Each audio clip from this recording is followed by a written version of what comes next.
तो मेरे प्यारे साथियों, आज हम एसएसटी का सामाजिक विज्ञान का उन ऑब्जेक्टिव मैं आपको देने वाला हूं जो इकोनॉमिक्स के 5वें चैप्टर से पूछता है और जो बार-बार पूछा जाता है। आइए थोड़ा सा विशेष रूप से इसे चर्चा करते हैं। तो पहला सवाल जो बार-बार पूछता है, पहला सवाल है भारत का केंद्रीय बैंक कौन-सा है?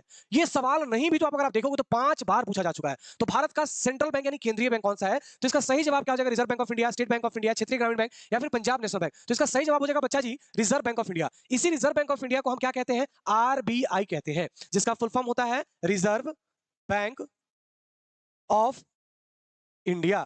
अब आपसे इसमें पूछ सकता है कि स्थापना बताइए रिजर्व बैंक ऑफ इंडिया की कब हुई थी? सारे महत्वपूर्ण सवाल, 5 तरह का सवाल इससे पूछेगा। तो स्थापना हुआ था 1 अप्रैल 1 अप्रैल 1935 को। अब स्थापना जब हो गया तो रिजर्व बैंक का राष्ट्रीयकरण कब हुआ था? तो इसका मेरे प्यारे बच्चा राष्ट्रीयकरण कब हुआ था? याद रखेंगे, इसका राष्ट्रीयकरण हुआ था 1 जनवरी 1949 को। 1 जनवरी 1949 को। और इसी रिजर्व बैंक ऑफ इंडिया को हम बैंकों का बैंक कहते हैं। बैंकों का बैंक इसलिए इसको कहते हैं क्योंकि बैंकों को जब लोन लेने होता है तो ये रिजर्व बैंक ऑफ इंडिया के पास ही जाता है। तो ये सवाल आपको समझ में आ गया? ये सवाल पक्का किसी भी रूप में आपको घुमा करके पूछ सकता है।